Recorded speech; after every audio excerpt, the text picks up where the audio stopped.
welcome to Flock Talk, episode 17. Today we're going to be talking about storytelling in games. Should be a good time.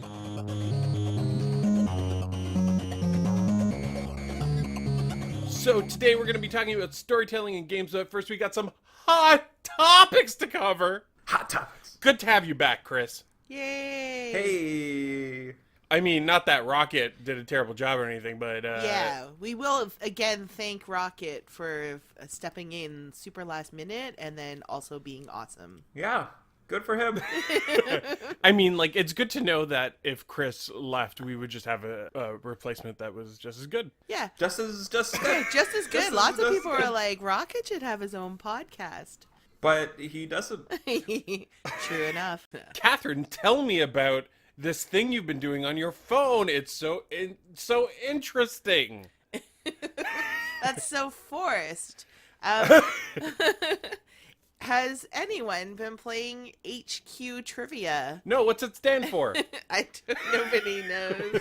Nobody knows what Nobody it stands knows. for, but it is sweeping the globe, really. It's an international, global trivia game. So it's a mobile app, and it's a live trivia game with a live host, Monday to Friday. It is 2 times a day, 3 p.m. Eastern and 9 p.m. Eastern, and the prize pool was just bumped up. So now the prize pool is $5,000 each time. Yeah.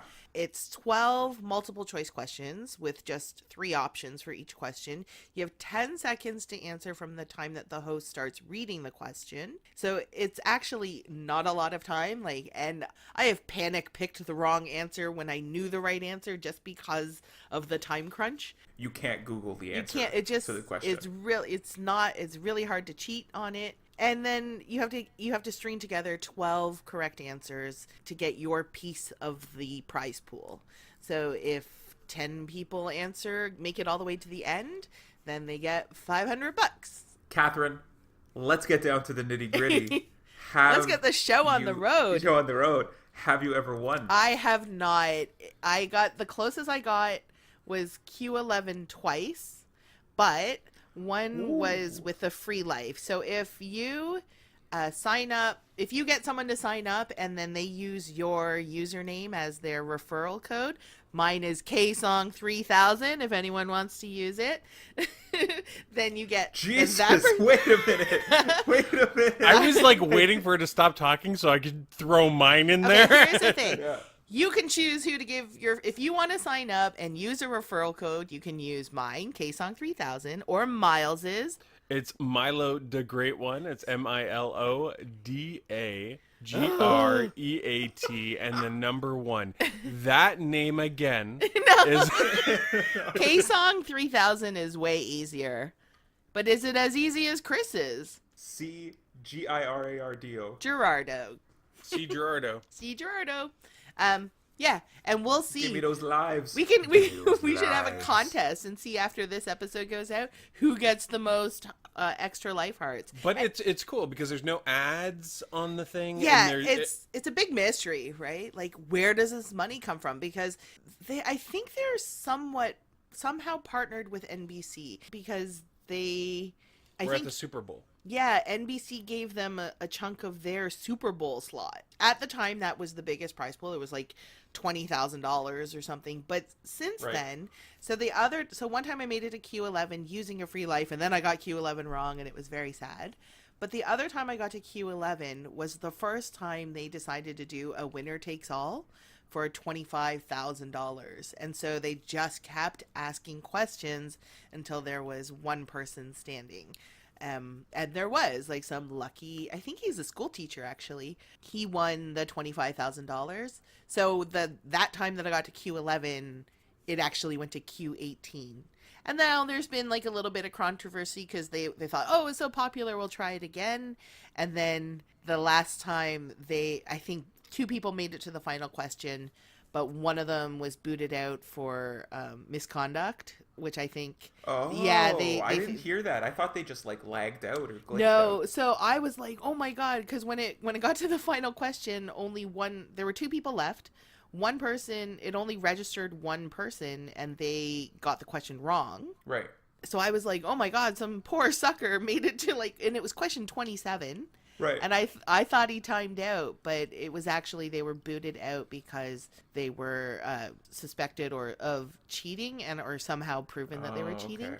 So I guess there is some kind of like rules of conduct. Don't cheat, I guess, is one of the things. Yeah, one of like I guess maybe I read a little bit into it, and I think there is an HQ Discord group. People use that as a resource to try to figure out like to kind of pool knowledge or whatever. I guess they don't want people colluding in that sense, but like I have a bunch of coworkers who play the 3 p.m. game. Like we don't sit near each other and help each other, but I think that might be a good way to do it.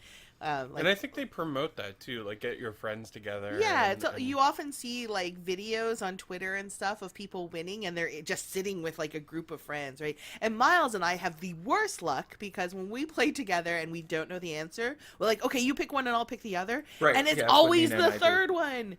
Every Yeah. single time it's been the third. Every time. Not every time. Bird's but- nest soup. Bird's nest yeah. soup. Ugh. Burns my Bird's ass nest forever. soup. Okay. What do you think bird's nest soup is made out of? Traditional Oh. bird's nest soup. Yeah, and it was like bird's nest or like lotus or something. Or lotus root, noodles. Or noodles. Yeah, or noodles. The answer is actual bird's nest, and like over 1 million people got it wrong. That's the other thing. Like 1 million people play the game. So it's not just if you win money, it's usually like maybe 100 people, sometimes less, sometimes more. But you're beating out million other people, like over 1 million other people from the nighttime game usually. The afternoon game doesn't have as many people, but it's still hundreds of thousands of people playing. Yeah. It is a lot of fun. It's just fun to learn the trivia as well. It's a little bit, I find it's sometimes a little like American politics heavy, like American centered. yeah, like landmarks and state birds and capital cities and things. But I mean, that's totally fine. It's like Jeopardy. There was some controversy about how it was being funded. I read about it maybe 4 weeks ago. One of the parties that's funding the game might have gotten into some trouble a while ago, or may themselves be a controversial figure. Ooh. I heard that it was Ancient Aliens on Oak Island. Oh, And they're Oak are they Island. trying to Island like Ancient Aliens that- whittle down and find like the This is ones the Flight to of the save? Navigator, basically. They're trying to find the ancient Quizmaster reborn. It's funny because like we learned this game actually from you, Chris, and we were about to record a podcast and you were like, but we have to break at 9, right? Yeah, because we got to play that HQ, got to get that rich. We got to play that HQ, and then I think we've played it pretty much every day since, Have whenever you we can. or Nina ever won? No. I think we've And gotten... do you know anybody who's ever won? No. At work, we played once. It was like a week after some people found out about it at work, so we gathered for the 3 o'clock episode. We got 8 questions in, and that's, I think, as far as I've ever been. I got 10 solo the other day. Ooh, hot I stuff. was just by myself at work. Yeah. Oh, no. So- No, we Proud of got myself. pretty deep last weekend, which was the $25,000 winner takes all. We got deep in comparison to our usual performance, not deep in comparison to the 27 questions. I don't necessarily like the winner take all because it really feels like it's already struggled just to get a piece of the pie, but then to try to have to win the whole pie. You gotta win the is whole just, pie. like, You gotta win the whole pie.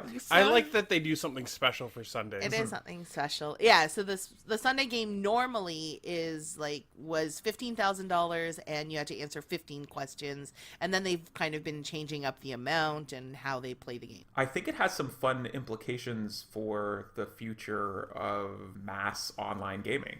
Yeah, you just told us that this was what TV was going to be. You're like, I'll introduce you to the TV of the future. Yeah, like I think reality TV, those competition games will all like maybe take a page out of this. I can see this eventually on like NBC as like a half an hour show where you watch, there's commercials, and the whole thing is just played on your phone along with the TV. Yeah, I mean, we've theorized a little bit that this is mostly just a proof of concept. Yeah, Like, I think so. they successfully engage 1 million plus viewers every day. Like, you have an Right. engaged audience for 15 minutes every day. And Right. I think they're just maybe trying to prove that this platform has these kinds of abilities. And then in the future, we'll see how it becomes monetized. Yeah, I mean, for sure they're going to monetize it at some point. Right There's now, it just already seems to be knockoffs. investors. Or they're There's already knockoffs. knockoffs. Yeah, Taco Bell is running one. Taco Bell. Yeah, every day just after HQ. I think BuzzFeed or someone does Oh, one yeah, as well. BuzzFeed too, yeah. Oh, so you could probably spend from like 9 to 10 o'clock at night playing these playing online trivia Yeah, games. I think that's also why HQ is cracking down on what they consider to be cheaters, because it sort of breeds this group of people who play online trivia as a living, I guess. Right. We make these jokes at work that we just need our Slumdog Millionaire moment where you don't necessarily it's not that you know all the answers, it's just that there's something that happened in your life. Right. It's just that every single question lines up with a feature. Yeah, with with a an moment event of in your life, Yeah. and so you just know that answer, and you just need to string 12 of those together, and maybe Then have you'll a be couple knee-deep in Gordita Crunches. lucky guesses or something. Anyway, Cowbell. HQ Trivia, everyone should at least try it. It does have like a live host. They're a little divisive. Some people love them, some people hate them. I've grown very fond of Scott Rogowski. I love Scott Rogowski. Yeah. I don't love a lot of the other hosts. The other but hosts are all filler. yeah, you just want. He needs a break every once in a while. He's funny though. I like him. All right. So recently I decided that I wasn't going to buy any more games in 2018 for the first 6 months of 2018. Oh, yeah? And I said, only if I win $50,000 on HQ will I... No. Only then, eh? Only then?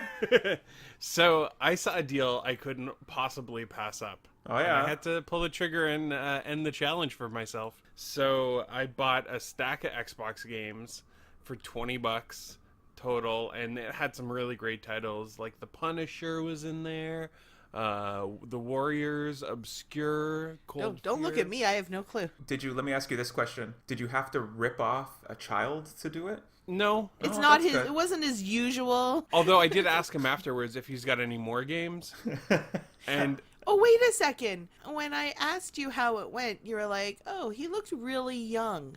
Is what you did. well, So like maybe you sometimes did we rip off don't a child. share on the podcast, but But we talked about it, and you said that he priced his PS3 games really high. oh yeah. So yeah. it was just like someone who didn't understand, like who was just like, "Oh, nobody wants old Xbox games. They just want newer stuff." But he did have some understanding of the prices of the games because he held back Call of Cthulhu, which was definitely the most expensive of his Xbox games. But Call of Cthulhu is like a $60 game. Oh, okay. And he was selling it. He sold it to me separately yesterday for $25.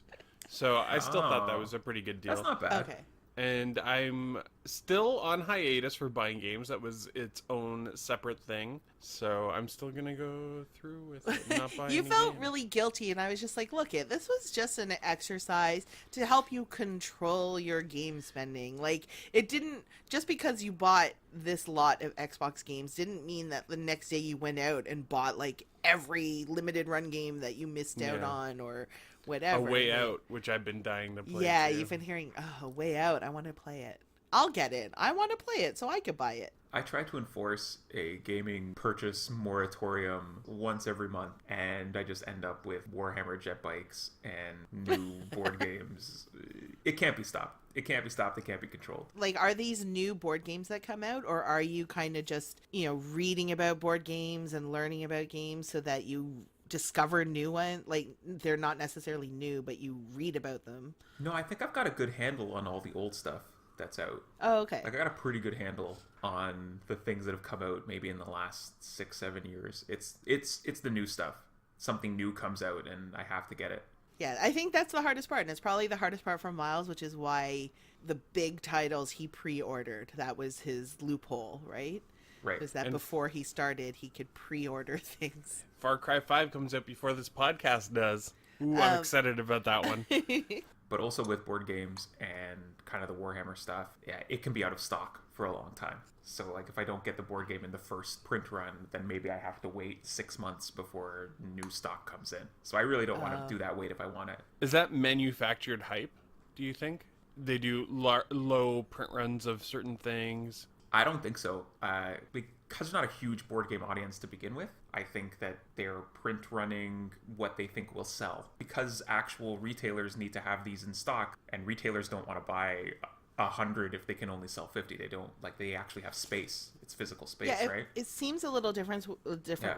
with board games because of like retail space, like the Yeah. shelf space, and also like probably the actual production cost of a board game compared to a video game, right? Yeah. Like you're Yeah. just pressing a CD or a DVD and dumping it in Right. a plastic case. Especially when your board game is a giant box and Right. it sells for like $100-something, Right. which is a board game that you bought recently, right? Oh, are we already on to this? Yeah, You don't want to talk let's hear anymore about it. about those Xbox? I don't want to hear about them anymore. I've been talking about them all week. Okay. And all over Twitter and Facebook. So there was a Kickstarter for a game called Gloomhaven. You talked about it a bit before, just like basic. Yeah, I did You not know. back that Kickstarter. I generally Oh. do not back Kickstarters, but then it finally got released in retail, and 3 of us split the cost of the box. We have the box now. I think it's sold out everywhere, and probably will be a few months before it comes back in stock. If you listen to this and you want a copy, I don't know. It'll take a while. But Gloomhaven, it's like an entire 100-hour campaign in a box. We have finally started. We're like 8 adventures in, and it's good. It's very good. And each one plays in about an hour? The last one we played was a bit grindy. That took about 2.5 hours. Ooh, okay. But it was mostly because it was an adventure that could go 2 ways as a Oh. result of a branching campaign. And if you went one way, the monsters were, one half of the monsters were your allies. If you went another way, the other half of the monsters were your allies. But the monsters and the allies started fighting each other, and you have to run the Oh. AI. So that got really fiddly, and we were like, yeah. oh. And we got to the end of that adventure, and we were gonna lose, and we were like, oh, we're not doing this again, and we're counting as if we had passed it, because I do not want to spend this 2.5 hours over again. Yeah. But every other adventure on the way in was about an hour and a half. We could play 2 a night. It was really good. So we've played a game called Descent before, which is Fantasy Flight's kind of dungeon crawling, focus on the combat, adventure after adventure, all preset. That one needs someone to be the dungeon master, run the monsters. Gloomhaven doesn't need anyone to run the monsters, so you can all just play against the game. Yet the AI is pretty easy to run, so that you don't really have to, like, you have to spend maybe 20 minutes learning the AI, but once you get it, it always works the same way. There's really no exceptions to things. Okay. Really good. The characters grow properly. There's a really cool combat system where you have to pick 2 cards, and they've got 2 actions on them, and you have to mix and match the actions. Okay. And you take damage, but you also die if you run out of these cards. So you're managing a hand, and you die if you don't manage the hand properly. You die if you take damage. Do you build your own deck? Is your deck part of the character creation? So it's not a deck. It's 10. Well, let's say your character has 10 cards available. You always have a Okay. hand of 10 cards. Then you play cards. You play 2 a turn. You can refresh the hand back up, but you get to pick what's in the hand at the beginning of the adventure. Oh, okay. And it's always like when you refresh, it's always those same 10 cards? Yeah, but you lose Okay. cards. There's also options on them where you just lose it and you can't refresh it. So Oh, like the okay. really big actions, you can use them at any time, but you might lose them. So it's got this Oh. really like interesting hand management mechanic. The monsters are good. There's a lot of stuff in the box. So far, it's The more you talk about it, the more I like can kind of piece together what it's like. Like yeah, every time you mention something about it, I'm like, oh, okay, so that's how the combat goes. Okay, it's coming together in my brain, and I'm thinking it might be a pretty cool game to play. But it's just for us, I don't know if we would ever get through 100 hours. Oh, sure. Yeah, who knows if I'm going to get through the 100 hours. Right, like that's pretty committed. Like we didn't even get through Risk Legacy with our group, and But we probably played 15 to 20 hours of Risk Legacy. yeah, it was like 7 games I think we played. Right? And you still have it. We could still finish it. Yeah, we can still finish it. It's not like it goes anywhere. It's not like nobody has the console anymore. It's just sitting there. Yeah. It's waiting for I've heard us. Pandemic Legacy is really good, but Season 1 is really good. We got 2 games into Season 2 and like put it away. not as. Oh, okay. Whereas Season 1 we just like kept playing the whole thing over 2 weeks. Oh, that's cool. Yeah. Okay, What sorry, would, that was off topic. What would Gloomhaven Legacy be like? It is a legacy game, so as you go along, it comes with a map of the world, but with all of the locations not on it, just numbers. And then as you go along and unlock new places, you put the sticker on with the location. Oh, that's like the fog of war in video games, right? Right. The StarCraft or Warcraft fog. Yeah. So you Oh. get to put when you unlock a new location, you put it on the board, and now you can go there. But you get to choose whether or not you go there. It's not like a linear campaign. So like, oh, I do want to go to the Den of Thieves this adventure, or I want to start that 3 or 4 adventure long campaign. And there's treasure. The treasure is not randomized. It's all like specific to the actual dungeon you're in. That's great. If you don't unlock that treasure before the end of the adventure, and that's possible, you just don't get that item ever, or you don't get that location. Oh. I really like that Yeah. because, you know, it's something that always bothers me in D&D is like when you go through this epic adventure and it's like, oh, you find this like special chest with the signature of the bad guy on it, and you open it up and inside is 10d6 gold and Yeah. 2d4 wondrous items. Right. And you're like, oh, so nothing. So like so just it's whatever. nonsense, yeah. Yeah. To be fair, a lot of people love that in their D&D. Yeah, it's true. Yeah.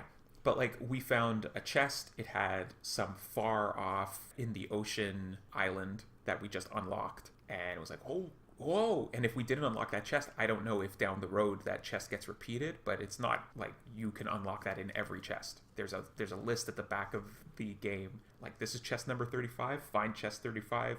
Chest 35 has Island of Secrets in it. And Oh, okay. Yeah. That's pretty cool. And sorry, did you go over character creation at all? Is there character creation, or are they presets? sure, so it's mostly preset. You don't get a lot of choice. You can pick your name, you can pick a few things, your starting items, and your hand, obviously, but there's not a ton of customization at the beginning. How connected do you feel to the character that you're playing? So I'm playing as the Mind Thief, which is a rat that has mind powers, but also the rats in the game are kind of like the thieves who are always stealing things, who are always like, I think, craving money. I'm not sure how deep into the narrative that gets, but my cards specifically have loot on them, which lets you take all the gold around you. So there's actions that I have that other people don't have, and one of my actions, like more than anyone else, are loot actions. So I feel like I'm playing the character as if she's always ready to like help out, but most of the time she's just running into a group of enemies, going invisible, and taking all their stuff. And the other guys hate me for it. Because I'm always like, okay, we really need to pass this. You need to go over there and take that monster. You need to go over there and AoE those monsters. But I'm going to just run into the middle of them. And I'm just going to take their stuff. That's funny. It's such a great story in a board game, and we're going to be talking about storytelling in games coming up right now. Hi, this is Player One of the Cartridge Club, and today I'd like to talk to you about one of my favorite podcasts, Media Mavens. Media Mavens is hosted by Pam and Riley, and they cover a wide range of topics from television to video games, K-pop to movies, and they make every show entertaining. In an industry that's awash in 30-something-year-old dudes, it's refreshing to get a point of view that doesn't sound like a carbon copy. I highly suggest you check out Media Mavens. They air every second Monday on iTunes, Stitcher, and Google Play. You won't be disappointed. Storytelling for me was one of the driving factors in my interest in gaming. And I think it really started with Super Mario RPG, because that was the first RPG I played, and an RPG, the mechanics are so heavily tied to the story of the game. It's the story of an RPG that usually drives you to continue playing and grinding it out and leveling up your character because you care about your character and you care about the things that are happening in the game. I remember when I met Malo for the first time, I was concerned. I mean, it was a real the jerk situation. He thought he was a tadpole this whole time, and he in fact is not a tadpole. Mala was a little bit dumb. Malo was dumb. He played the cymbals real well, though. Oh, and then I just liked how he was always crying. Yeah. And he was also adorable, right? Like he was just a really cute character. And it was really hard not to just be like, I gotta help this thing, this little marshmallow guy. Yeah. And it made sense, right? Because when he would cry, he would flood places, and he was a cloud. Yeah. Right? But he didn't, like, and that's not, like, you don't put it together right away, right? Like, it takes a little while, and then as you start to realize, you're just like, oh my god, this story, like, it's been leading you to a very specific place, and the adventure, like the journey to get there, has so much more to offer than just get from A to B. Right, exactly. And I think that it was crazy because there was this juxtaposition of characters that you had seen in games that were only based on mechanics. Like, the thinnest of stories is Super Mario Brothers, right? And then all of a sudden to go from that into such a fully developed story and characters and all these new characters, and even the little things, you know, really affect you. I remember when we went to the area in Super Mario RPG where it's everybody's dreams, and you get to see all these stars that used to be people's dreams that weren't getting fulfilled. And one of the dreams is, I want to be good like my brother Mario, or something like that. Yeah, something like that. It was clearly Luigi's star. Yeah. And he's not in the game. And it just, it gets you. Like, you go, oh, Luigi. Oh, Luigi. Luigi! You have some value as well, Luigi. But you can also see sort of like the evolution in Mario games, right? Like, that was their RPG game, and they've made other RPGs that are like that. But then they also started infusing story into like their new generation stuff, right? Like Mario Odyssey has a story. The problem with it is Mario Odyssey is so big that you, while you're playing the worlds, you're taken away from the actual overall story, which is getting your ship big enough to go and fight the like big boss that's causing all the problems, right? At the end of each world, yes, you get thrown back into you will need to fight the little boss of this world. But when it's so big, you kind of get a little bit lost in just doing all the little missions for people, but they don't, you're just getting stars from them, right? Or moons. Yeah, I think with Odyssey, you're, however, always, while you're actually playing the game on the way to the end, you're always, everything you're doing is advancing you along that path. Yeah, but it's not 100, like, every Sure. little thing that you do isn't really connected to the story, right? But whereas something like Skyrim, though, as you're on your way to the storyline, you are now in a city you're not supposed to be in, helping someone with their cats or something, who knows. You're really not advancing the story. I see what you're saying. Like, everywhere you go in Mario Odyssey is still leading you to the same place, right? You're still... There's no side quest. Everything is a side quest. It's a game of side quests. It's funny where we got with Mario, because like you look at Super Mario Brothers 1 and it's like save the princess, that's it. Cut to Wii U, Mario Tennis comes out and the fans have a huge backlash because there's no story mode in Mario Tennis. Right. Like, it's just an assumed thing now with a Mario game, right? Or with video games in general, that they have story modes, or even if they were just at one time an arcade fighting game, to throw it back to last episode.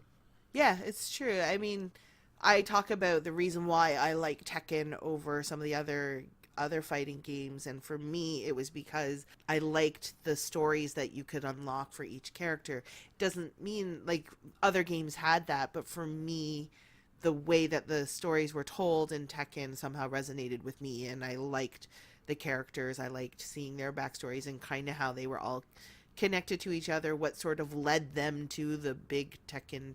What's the Bruce Lee movie where they all fight on the island? Oh, Enter the Dragon? Yeah. It feels a little bit like that, right? Like, it's just Heihachi or whatever running this tournament and inviting people. And in the first one, you kind of learn what brings them there, right? That was also my draw for the Twisted Metal games, because the idea is there's this character Calypso, and if you win his contest called Twisted Metal, you get one wish, and you can wish for anything you want. So it was so much fun to play through every character to see what they would wish for at the end, if they made it to the end. Whenever a new Twisted Metal game came out, I was always like, oh, I gotta play it. I gotta see what each character wishes for. And he's kind of like the devil, right? Yeah. So he'll twist everyone's wish Yeah. into something they don't actually want. He's twisting and twisted Metal. metal. That's Yes, interesting. exactly. Yeah. Your metal brain wish. What is the which Twisted Metal had the real live cutscene? That was Twisted Metal for the PS3.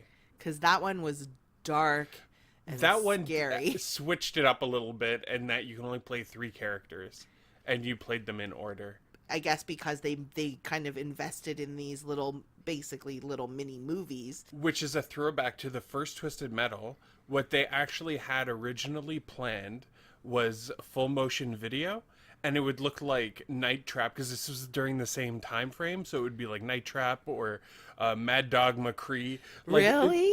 And so at the end of Twisted Metal, you would see a really terrible cutscene, Oh. and at the end, they decided to cut all of those out because they said that it was just way too hammy and poorly made. But if you play Twisted Metal Black, I think, there's an option to unlock all of the original FMV videos from the first one. Yeah. I think that's what I did, because Twisted Metal Black is probably the one that I played the most, so I must have, because I knew that it was in some game that I had seen, and then I knew the PS3 version kind of was like taking good versions of that. Yeah, like almost like taking advantage of the fact, like, oh, now we can make it so it doesn't just look like a tacked on goofy video, right? Like video technology and gaming technology has advanced so much that you can kind of do it and make it serious, right? Like, how ridiculous does Night Trap look, right? Like, it's not serious, like, even though pretty dark stuff is happening in that game, right? But Musty was talking about sorry to get off topic here, but YouTuber that we really like is Musty Hobbit, and he does a show called Second Breakfast. Shh! Don't let people see behind the veil. Our good friend Musty Hobbit. But he did his Sega CD collection recently, and he had a full motion video game on the Sega CD that he said was starring Corey Haim. Oh, that makes sense. Speaking of story and video games, Corey Haim was in one. But you've been playing another game that really draws your attention because of the story, right, Kathryn? Oh, well, I've talked about it a bit on this podcast, which is Dragon Age Inquisition. I'm very, very close to finishing the game. So I should have no problem getting it done before Chicago, which is what I kind of challenged myself with. We were talking about Mario RPG, and then when I was kind of thinking of what to talk about for stories and games, the first things that come up are always these RPGs, right? Like you were like, I could talk about Persona 5, right? Any game where you spend a lot of time with one character and really building up that character, and then in games like Dragon Age where you're building up relationships, right? Not even just like a romantic relationship, which is part of the game, but it's also just friendships with everyone, in the game, because there are certain perks if they stay with you. In Dragon Age, it's kind of like story perks, talking about stories in video games. The rest of Dragon Age I don't love. It's too big. It's a little too much. But the thing that keeps me playing, and the reason why I had so many false starts, was because it took me a really long time to get to the point where I was building a party of people that I could interact with, talk to, get close to, and learn more about. And those are the pieces that keep me playing the game. It's not the main narrative that is keeping me tied to this game, because it really isn't any different from any other Dragon Age game. It's a BioWare RPG, so you're really working towards those times in between the missions when you get to go and talk to everybody, advance the stories of everybody a little bit.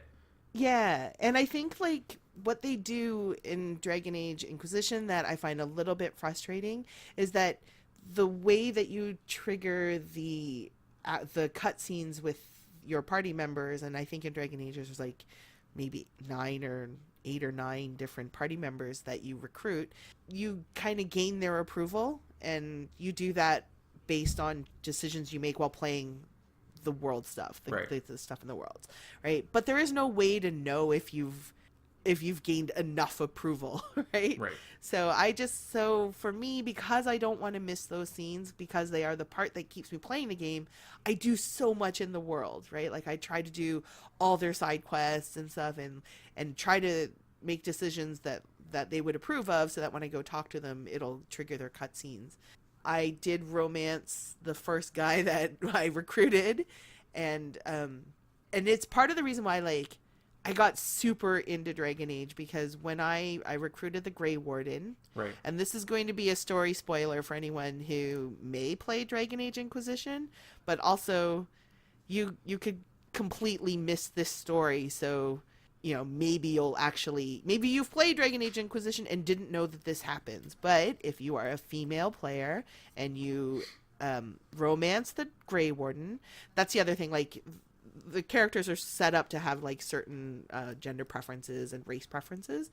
So I could romance this Grey Warden, and he's real emo, like, he's just really down on himself, like, I let down the Grey Wardens, and, like, he's all sad, right. And every time you talk to him, he's just like, oh, I don't even know if I should be here, like, I'm not worthy of this. And I'm just like, no, you belong here, you're great, because I want to get the achievement for a romance. Give him those pumps. So I finally, like, get the romance all the way to the end, like, and in Dragon Age, and I don't know if it's like this in all BioWare games, but I have a feeling it might be, it actually means a sex scene, like, cut to a bedroom scene kind of thing. Yeah. But the bedroom scene that this cuts to is just me waking up naked in a bed, an empty bedroom, and then discovering that he's run away. Like, I find a note, and he's like, sorry, this was a mistake. Whoa. I'm no good. I'm not good enough for you, kind of thing. And he disappears. Maybe he's going to show up at the end. You're not done yet. And he has all your best gear. So this is why. And Myles. Oh, he took the Myles stuff. was there. Myles was there and I was like, oh my God. I was like, no, that's savage. That's savage. I was so angry, because the way I play the game also is I level myself up. I level my own character up very carefully. And then every other character in my party, I just auto level, because I can't go into the minutia of every single character you have on the off chance that you might play with them.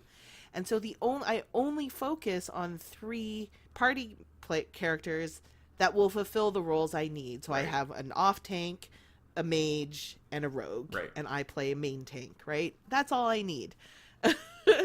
So 3 characters have all the best gear. Everyone else is just wearing their right. starting leather or whatever. Yeah. And so I was so angry because he had the second best gear, because I have the best warrior gear. And I was like, I was also angry because there's an achievement for having all of your party members with you at the end of the game. And I was like, he just runs away. Like, there was nothing I could do. Like, I brought that relationship as far as it could go, and then he runs away. Like, I was so mad. But that's a moment that will stick with you for a long time, right? Yeah. There's a lot more to this, Chris. There's a lot more to this. So I think for some people, that story could end right there. But there was a guy standing outside of the stables, which is, of course, that's where Blackwell hangs out, because he's right. so emo. He just only can hang out with horses. So there was a guy that I had never seen standing there, and so I went to talk to him, and he kind of had more information about where this he Grey had Warden gone. Blackwell, where he had gone, and why he had gone. So he was going to a public, not why, but he was going to a public execution that was happening at some town. And so I was like, all right, that's where I'm going then. I think a lot of people might miss that and may not go. And boy, you really miss out on some stuff, because I went to that town. There's a huge public execution. There's a guy who's about to get hung, and all the townspeople are like, yay, hang this guy. And then Blackwell walks up on the stage and is like, that man, you can't hang that man. You can't kill that man because he's not guilty. He just did what I told him. My name is Tom Rainier. And he was just some, like, guy who was on the run from the law. He was not a Grey Warden. He assumed this Grey Warden personality of, like, an actual Grey Warden named Blackwell. And I was in the audience just watching, going, what the hell is happening? Whoa.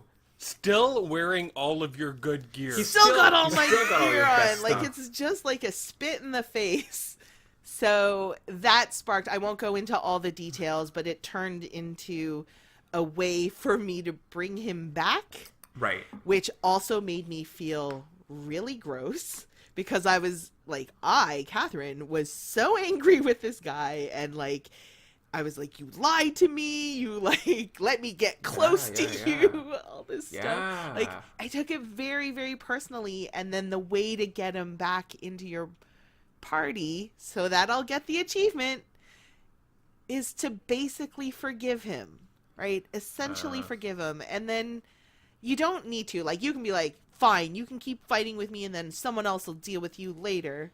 But for me, this is the part that I felt really gross about, which was, I don't know. I got the romance achievement, but I was like, I don't know. I kind of feel like I need to keep a romance going. Right.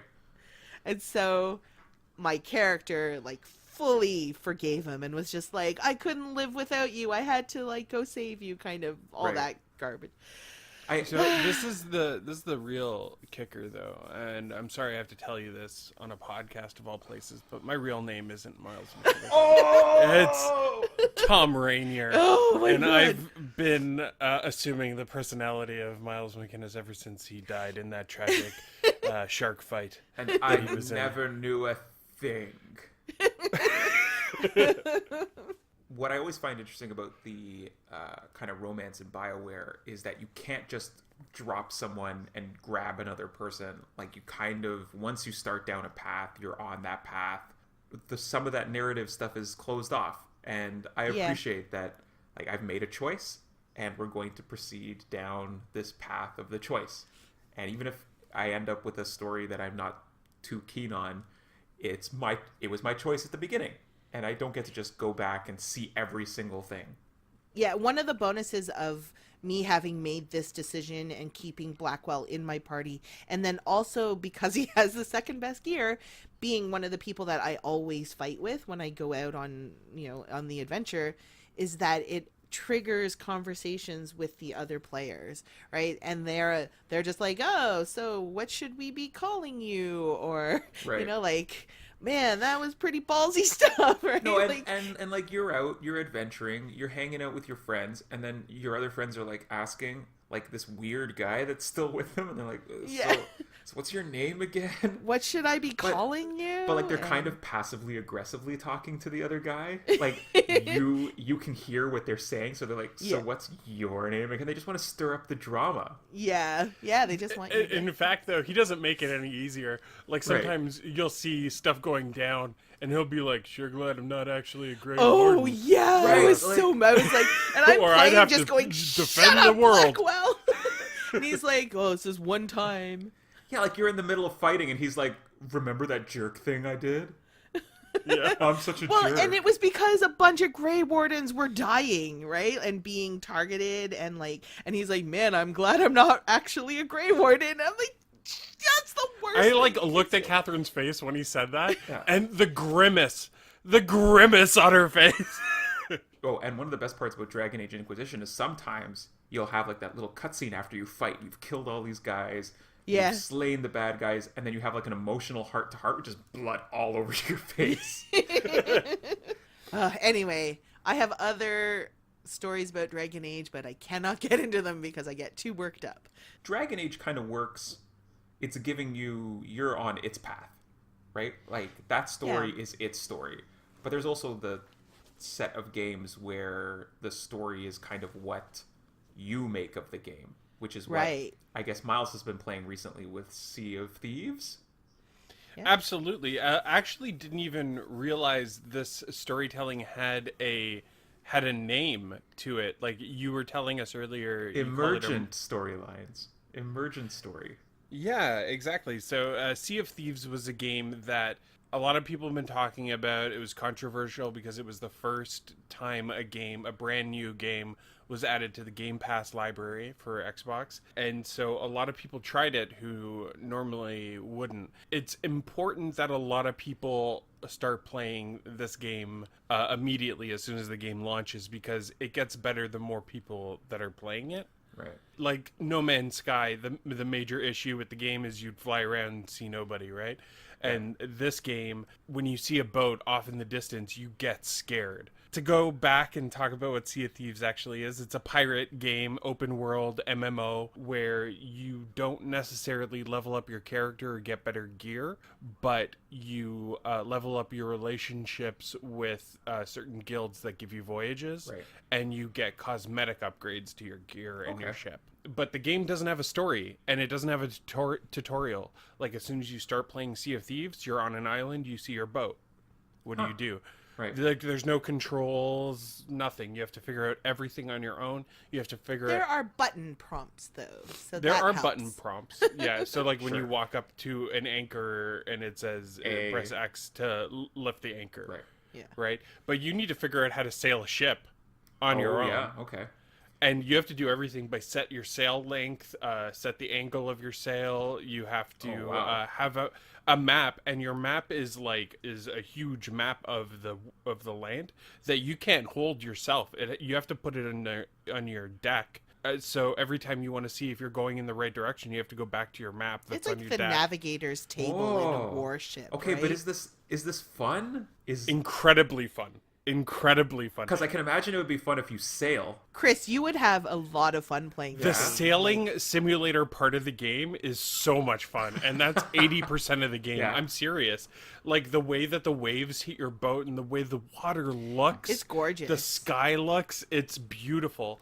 You can play sea shanties while your boat is sailing, Oh, and yeah. oh my god, it's the best. And if you have your friends on your boat with you, they can dance while you're playing sea Okay. shanties.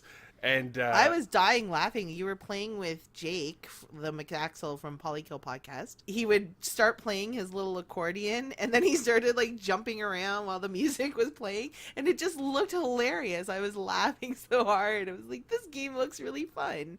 And they were just sailing, right? Like, they weren't doing anything. And when you see a boat in the distance and you've got people on your boat, do they operate the cannons and... Yep. If you Okay. want to attack, because getting into a fight, especially if you have treasure on your boat, if you lose the fight, you lose all the treasure that you had. Is one of the things that you can eventually get a bigger boat, or... The boat size is based on how many people you're playing with.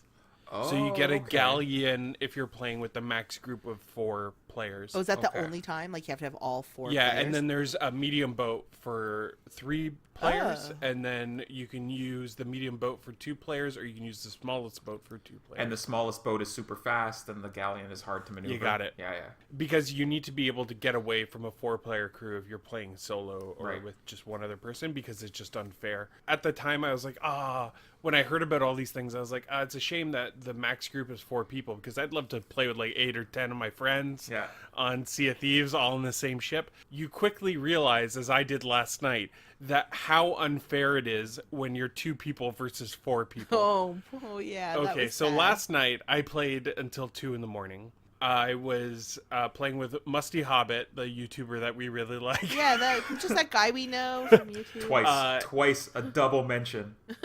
And he had higher relationships with the people that send out quests. So we were doing a couple of his quests, and in the span of an hour, I got 4 times the amount of gold as I had previously to playing 5 hours.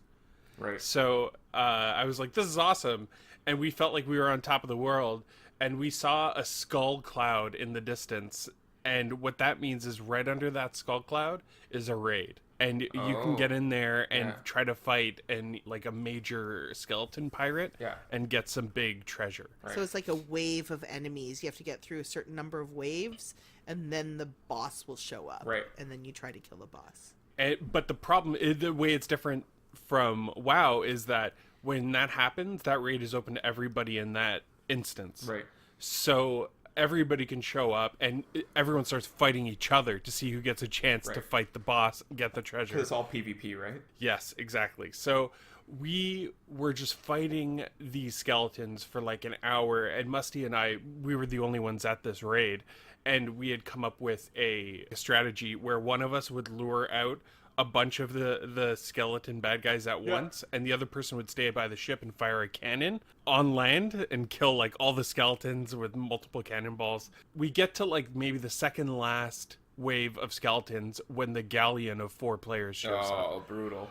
And so we're fighting them for like an hour, just us versus them. Like we try different things, like sneaking onto their ship and try to sail it away or sink it from inside their ship. Yeah.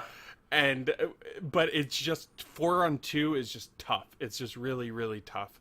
And they were crushing us. They would set our ship asail when we were both on land, so that when we spawned, we'd be in the middle of the ocean somewhere because we'd spawn back on our ship. And eventually, when it got down to the last boss, there were 2 galleons and 3, at most, there were 3 of the smaller ships with 1 or 2 people sailing. And we were all fighting each other, and it was just epic. And I was like, man, we're not going to be able to do this. We can't do this. And Musty was like, we've been trying for like hours. Like, we can't give up. Right. Like, we just got to keep doing it. Musty's so tenacious. Until... I love that he believes. Like, he just always believed. He was like, no, we can do this. We just got to keep trying. I like that attitude. Until I got booted from Microsoft. But that, I guess, is the interesting thing. The narrative that emerged there was that, you know, the galleon comes and now you have to fight them, but you were so close to getting something. And the amount of gold we could have got just by doing missions by ourselves far exceeded the gold that was probably on that island. Yeah. But we played that for 2 hours just because it was so much fun and we got so into that story. And I love that this is just your story, right? Yeah. We're listening to you tell this story that only happened to you and those 4 other people that were fighting against you. And there were so many and mini their stories. story is going to be very different from the story you tell, right? Like, oh, these, like, we just, like, railroaded these 2 guys or whatever. At one point, it was just Musty playing, and he was shooting somebody underwater, and he finally got them, and then he got eaten by 3 sharks. Oh, no. That just randomly were there. Also, after I got booted, I woke up this morning and got a text from Musty, who continued to play after that by himself. Yeah. And he followed the galleon that got the treasure from the last boss until they docked, and then he got his revolver out, and he snuck up behind the guy who was delivering the treasure to finally get paid for it, and shot just as the guy was selling a thick gold chalice that he got from the last boss. And the chalice got sold before Musty was able to get it. But he was like, it got down to that point where he like sneaks up on them, follows them to the dock. Like, that war was not over until the last possible second. I love that because I heard you on the chat telling him that he should do that, right? Yeah. And I love that he did it. I think it would have been like so dirty if he got it though. Oh, but that's piracy. That's piracy. But he's also now has made an amazing story for that guy. And he's like, and then he followed me and tried to ambush me, right? Yeah, especially because we were the first 2 there. Yeah. So it's like that first guy that was on the island never gave up. Right. And he wanted me dead so badly. Oh, that's so amazing. So he just needed to kill him a little, like, a split second earlier, maybe? At one point, we even tried to do a truce with the galleon, where Musty and I walked up to one of the players, and we both started playing a sea shanty for him. Yeah. And then he shot Musty in the head. Aww. Like, he just kind of, but he, like, watched for a little while, right? And then he kind of walked up, and then you just saw him pull his gun out and shoot Musty, and I was like, oh, Brutal. no, I think they just want to fight.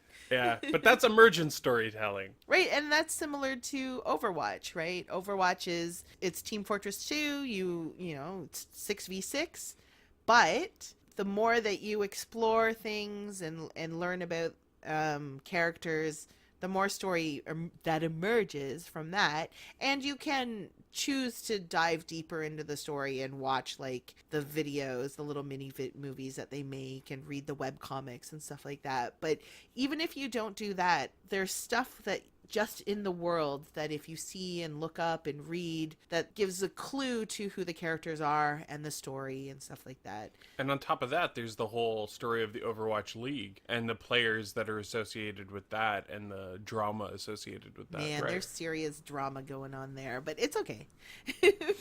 All right, that's it for storytelling in games. Make sure to tweet us at Flock of Nerds. Let us know what your favorite stories and games were. But up next, we got some odds and ends to cover. Odds and ends. So May 6th is the Barrie Game Exchange. Just want to remind you all to come out if you like video games, if you like nerd culture. You're going to want to come out to the Barrie Game Exchange. Go to the website, barriegameexchange.ca, find out more information, including how to sign up for the Milo the Gathering Cube Draft, which is happening on the day.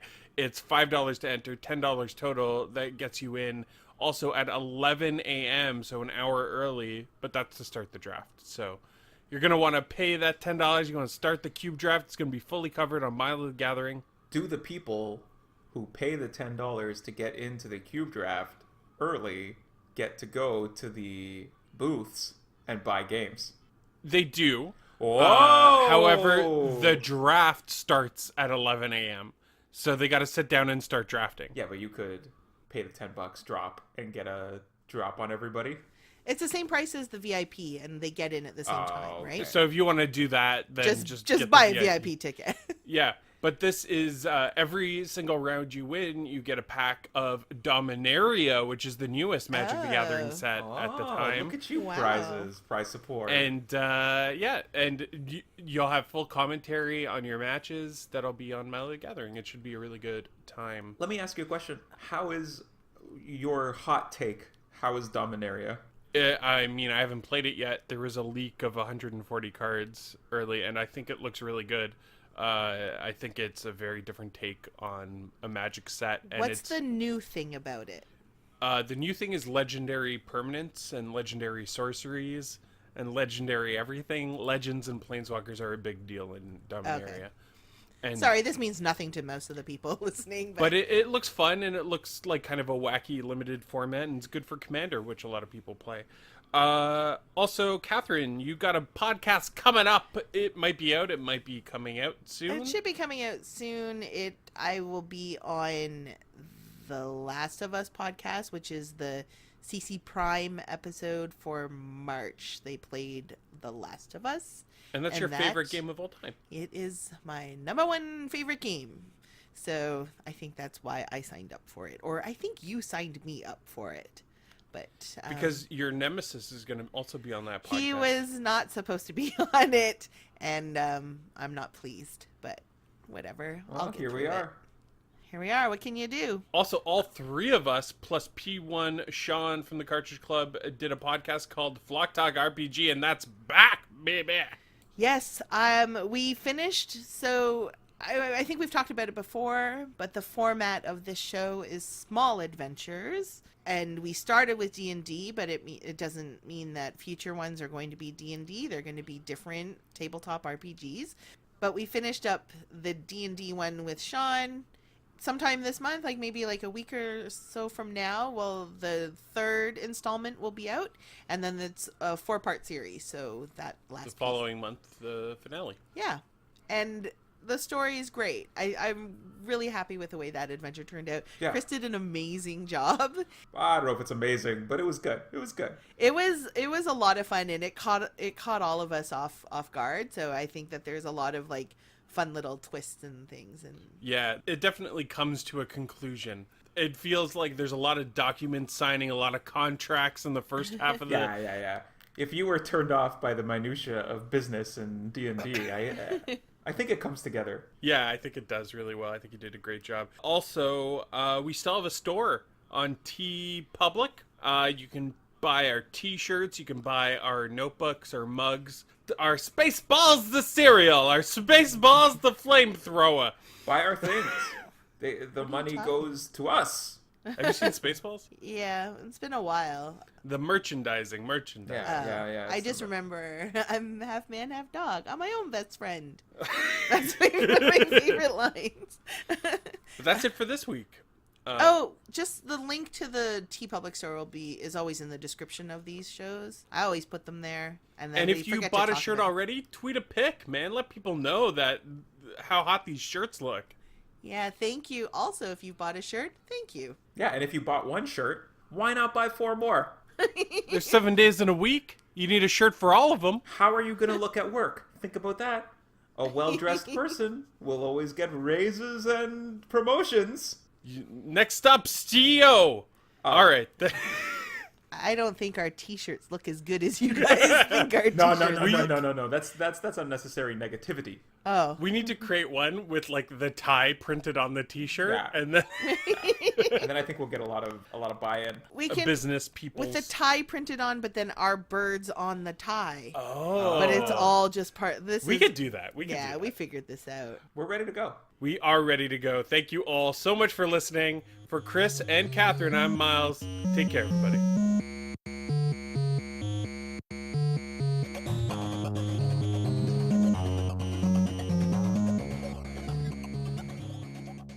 I think that Rocket Sauce would be interested in doing a Yeah, full-time like podcast maybe with them. I don't know, but you should probably talk to Chris about Wait, what? maybe. What's going on? Hey, Chris, how's it going?